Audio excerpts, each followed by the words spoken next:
Hey everybody, I am here at the beautiful Lake House restaurant, which is situated in the brand new W Hotel in downtown Bellevue, Washington.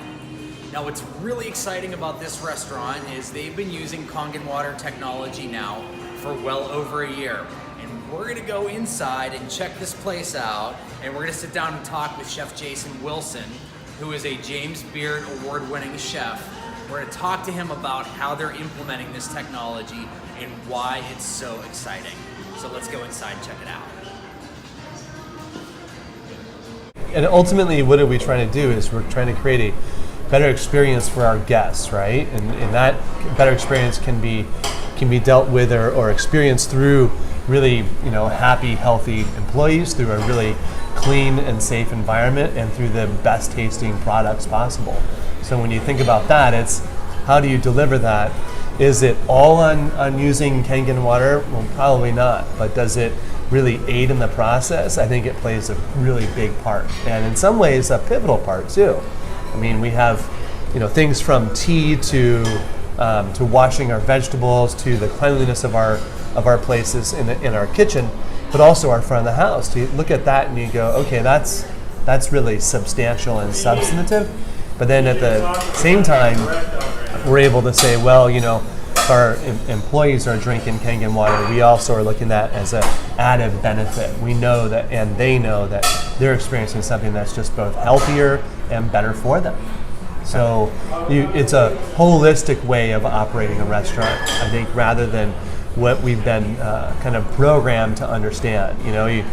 In the kitchen, we're programmed to understand that bleach kills the bacteria on our cutting boards, and then we don't really understand why that works that way. And that's all based on a pH level, right? High acid, low acid. So if we're able to use water instead, we're never introducing this really a toxic chemical into our system or into our restaurant, and thus into the area by which we prepare great food.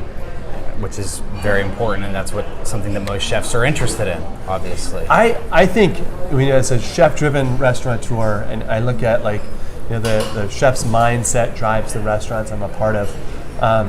I think it's important that we can produce put our best foot forward and produce our very best, and that comes with knowing the product, knowing where we source it from. So we have great relationships with farmers, and it's funny when I tell our tomato farmer from Walla Walla, Washington, I tell Amy that we're washing our tomatoes with just water. She says, well, that's all I would wash them with too. And I said, yeah, but then I explained, well, this is how I'm washing. This is the water we use. We use this 11.5 pH balanced water so that we get all of the dirt off and we create a better tasting tomato. She just looks at me like, that's incredible. And I'm like, no, that's nature. Yeah. And that's the cool part about it. It's like we keep that thread, that natural thread and approach from the farm all the way get to the table. So the Kangen water allows us to do that. It's super cool in that sense because you have a natural approach, you can carry that through, and that taste comes through as well. That's incredible. Yeah, it's exciting. It's innovative, right? And we were talking earlier how innovation drives change, and the restaurant industry really is changing and innovating as fast and out of necessity, but almost as fast as the technology industry does. Every 6 months or so, we're trying to reinvent what we do, maybe not conceptually, but always operationally, to become more efficient and stay on top. And for me, I look at there's a simple ROI that happens when using Kangen water. If you take out some of the chemicals that we use to clean, and some of the stainless steel cleaners for our kitchens, and some of the degreasers and so forth, that's really cool on its own. But then when I'm able to show a cook or a sous chef or a chef, look at how this works. Then I'm actually doing the good work, because then this person takes it and moves it on to their next kitchen or tells other people about it. And ultimately, I don't have a glass cleaner or anything else in my kitchen. I'm just using water for that one aspect, which is super cool, because I loved more than anything else, though, telling the health department about it. And they're like, what? The reaction? Wait, what? It's water? It's fabulous, yeah. And I remember the first time I did it, I did it kind of offhandedly and grabbed a spoon and tasted the water, and she was like, what are you doing? And I said, I want you to put a strip drinking in my here now." sanitizer. Yeah. And I said, put a strip in there now, put a pH strip in there. And she tested it at 2.5 or 2.5. And she looked at me kind of funny, and I said, that's water. And let me show you how this worked. So it's great to be able to pass on knowledge, because as well as we innovate, innovation ultimately is based on knowledge. That's the Absolutely. inception point for it. So It's really exciting what we're doing. Everybody, my name's Steve Beaumont. I am an independent representative for Enagic International, and I am here at the Lake House in Bellevue, Washington, a beautiful new farm-to-table restaurant. And Chef Jason Wilson is a James Beard award-winning chef, and he is the head chef here. And he's explaining to us that some of the different uses that they're using Kangen water for around the restaurant. So, Jason, how were you first introduced to this? What was your very first experience with this technology? My first restaurant was Crush in Seattle, and that was in 2005. About a year after we opened in 2005, a customer had me over at his house to cook, and as happens quite a bit. And he had this big white marble countertops and this machine on top. And he starts explaining to me, listen, don't use any, we don't have any soap here. And I'm like, what? And then he goes on and tells me that, these white marble countertops he has are all clean with this machine and the water that comes out. And I looked at him like he was kind of crazy. And then after the end of the night, when I cleaned up everything and it cleaned the wines that spilled on the floor and so forth, and all of these things that had happened in this dinner, all out of this water machine, I said, okay, I need to learn more. And about 6 months later, we ended up purchasing one for Crush. That machine, we did all the cleaning with, we drank the water, we did tea with, we did coffee, press pot coffee services with it, and I was just like, this is really incredible. And my staff thought it was so cool because they didn't have that smell of, say, bleach and vinegar on the floors and all of these things that we clean with. So I think now it's been over 10 years, and I'm kind of smitten with it, I guess, or a true believer, put it that way. And I met you one night, and you actually spotted my water bottle and said, hey, is that Kangen water? And I said, yeah, you know about it? Yeah, that's right. And I think people that walk around with that water bottle, it's like you know, right? Those ones that know.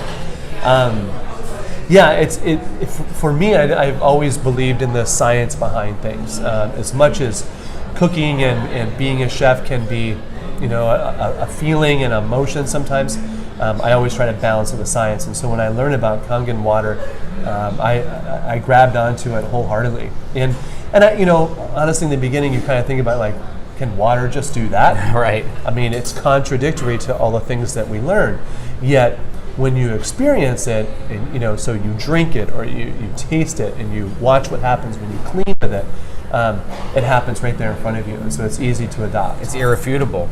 Right. And I remember to this day your reaction when I first showed you the 11.5 in the sesame oil emulsifying, and you took one of your kitchen towels and dipped it in the 11.5 and took it to one of your grease hoods and just wiped it along the hood, and your reaction to that was priceless when you saw what came off of those hoods. So I think that my second restaurant is Miller's Guild in downtown Seattle, and that's a wood-fired restaurant, right? And I think what I'm remembering was that we had taken that towel along the hood, and then I took it just like a moment later and ran it inside the grill, and that grill gets really greasy, really dirty, lots of smoke, and it came out pristine. And I'm like, wait a minute. So for me, I knew how good it was, but it was so cool to be able to show my team and go, look, this is real. This really does work. It's authentic. And that's what we're talking about today, is we're talking about breaking the mold of, we don't always have to keep doing what's always been done. We don't just have to keep using sanitizers, chemical degreasers, and all these harmful products in the kitchen just because it's what we've always done. We need to keep moving forward, and we need to keep innovating. You think about that, and And are you think about what you said, right? Which is innovating and what we've always done, and maybe doing things that are contradictory to that.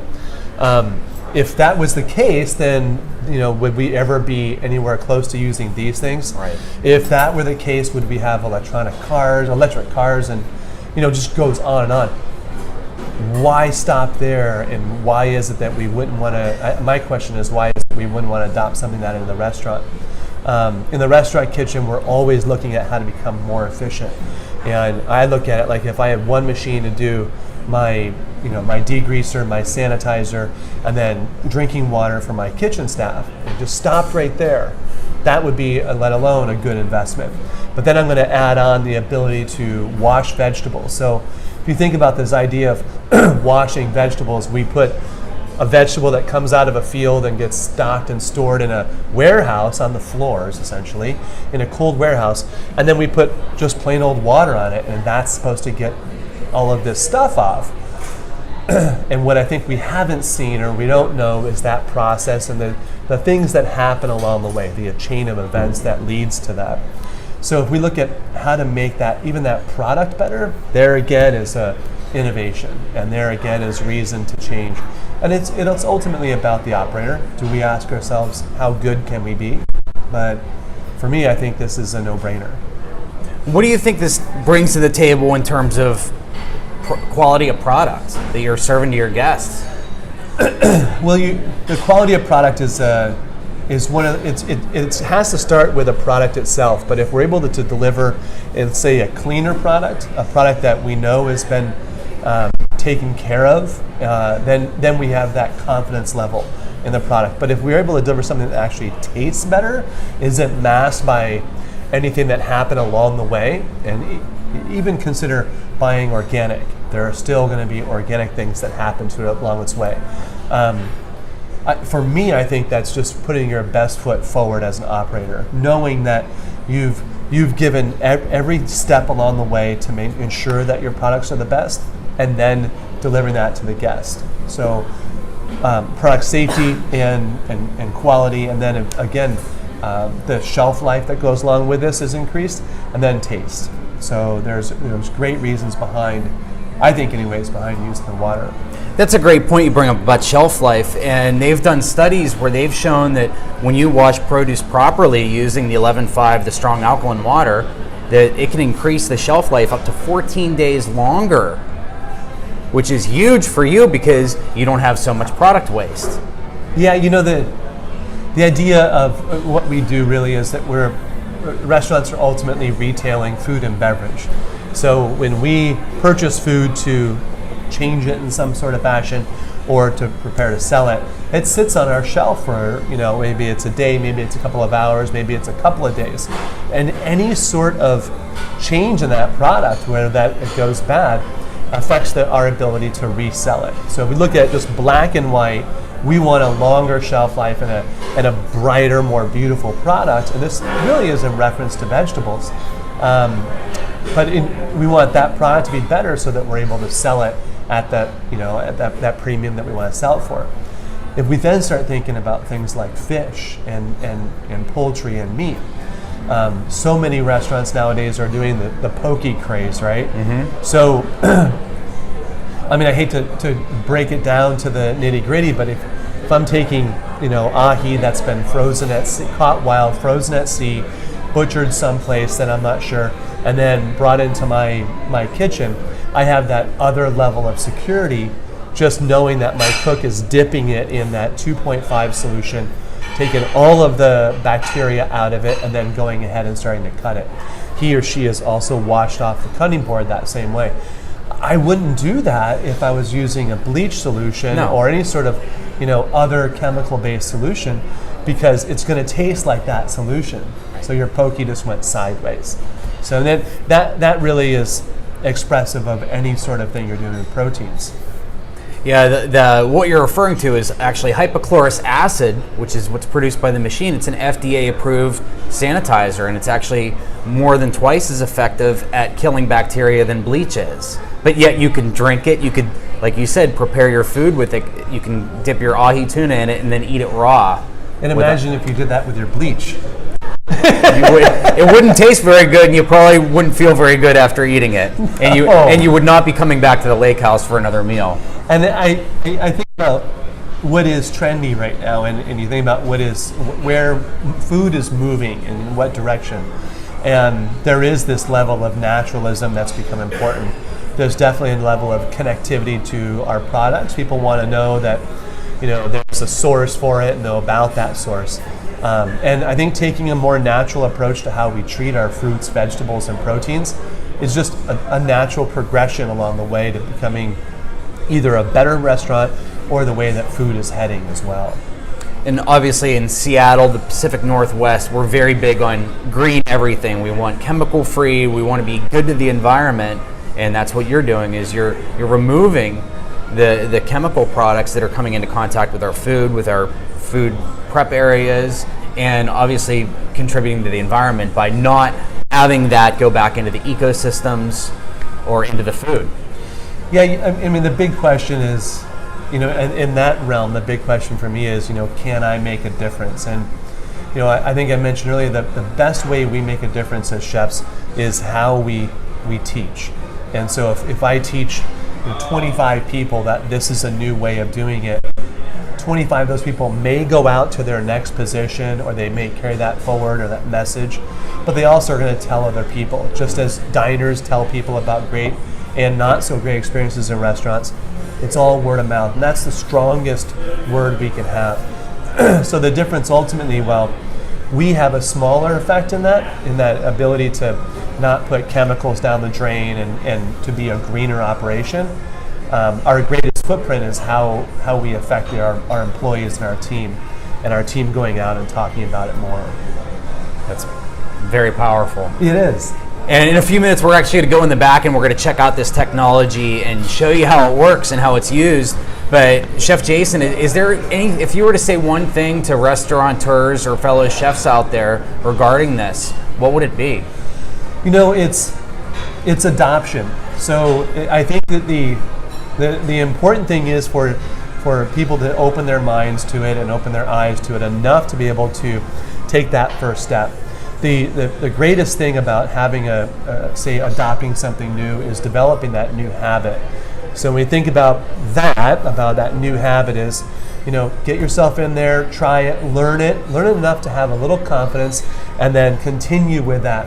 Continue with it for 2 to 3 weeks, and just watch how you adapt that into a new habit, and then how you start to spread that word a little bit more within your team. That innately will develop that confidence to do this on a daily basis. And that kind of mantra really, it almost flights for any sort of new thing you're doing, but with Kangen Water in particular, you're going against all those things that people have told you how to do. Yet science shows you that this actually works. And then you can see it for yourself as you adopt it. So I encourage people, adopt it, look into it, and then use it so you can really see the difference yourself. And it becomes powerful. And eventually you think to yourself, do you want to innovate, or do you want to just kind of wait until someone else does? I look at it like there's no better time to seize that moment and do something that will actually make a difference and be part of that. Yeah, you're paving the way for future restaurateurs and chefs to really get on board with this, but you're setting a precedent of, hey, this is how we're doing things here. We're innovating, we're doing things differently than everyone else does, and that's, I'm sure, part of why you're so successful here at the Lake House. That's part of what we do. That's part of what we do. If you're wondering, this is the Lake House in Bellevue, Washington. We are located in the beautiful W Hotel, brand new. You just opened last June? Yep, correct? A year ago. And farm to table, everything's fresh, phenomenal menu, changes every single day. And we'd love to have you come visit. And we're gonna go in the back in a few minutes and just show you how this all works. Okay, so now we're in the back and we're just going to show you how this technology works. Right here we have the Enagic Level X Super 501, and this actually produces 7 different pH levels of water that have all kinds of uses, many of which Chef Jason talked to us about earlier. And one of them that we're going to show you right now, if I press this button here, what's actually being produced by this device is this top hose here is making hypochlorous acid, which is 2.5 pH electrolyzed water. Now this is actually twice as effective as most bleaches in terms of disinfecting, sanitizing, and use it to disinfect and clean anything around the kitchen, cutting boards, knives, you name it.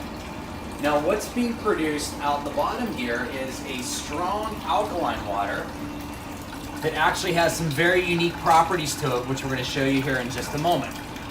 Now I press the stop button and it stops making it. Now here we have the sanitizer that will actually pass a health inspection. And as I mentioned before, it's twice as effective as bleaches at killing bacteria.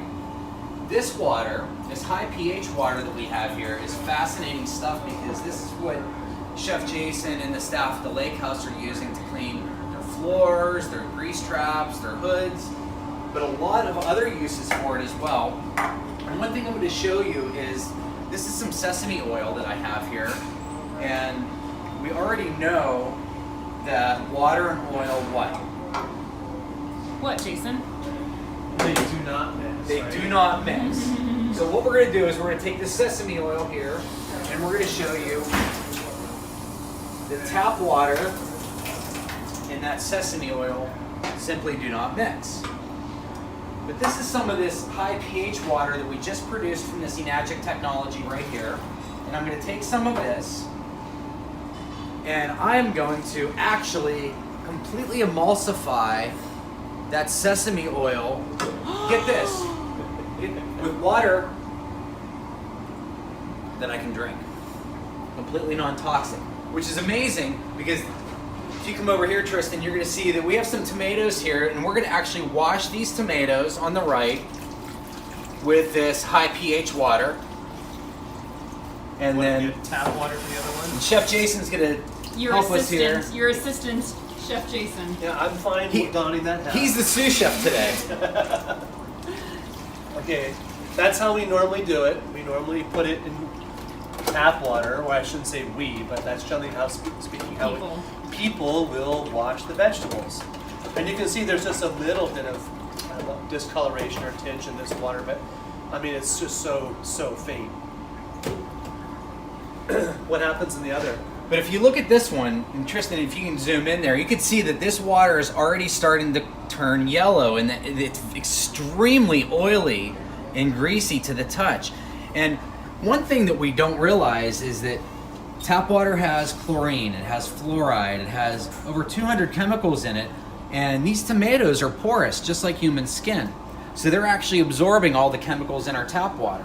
So if you're buying good organic produce, and it's coming into contact with tap water, you are still putting all of these chemicals into your produce. You know what I've always enjoyed about this too, is that you can see a color difference in the tomatoes, just in the ones that are coming out of the water. So you can almost choose any one of these, and you'll see a difference, but then you can also feel a difference. There's an actual redness that's increased in this tomato.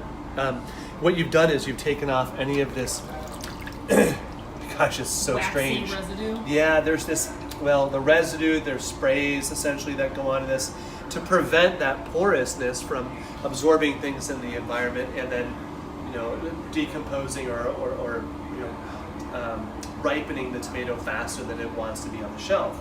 So if you look at that, it's dramatic, the difference. And we can even pour some of that out to give our viewers a better view.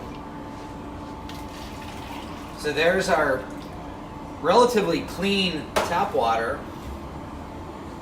and then we have our, where do you see this? I mean, woo! Does anybody want to take a sip of that? I don't. So there's the difference.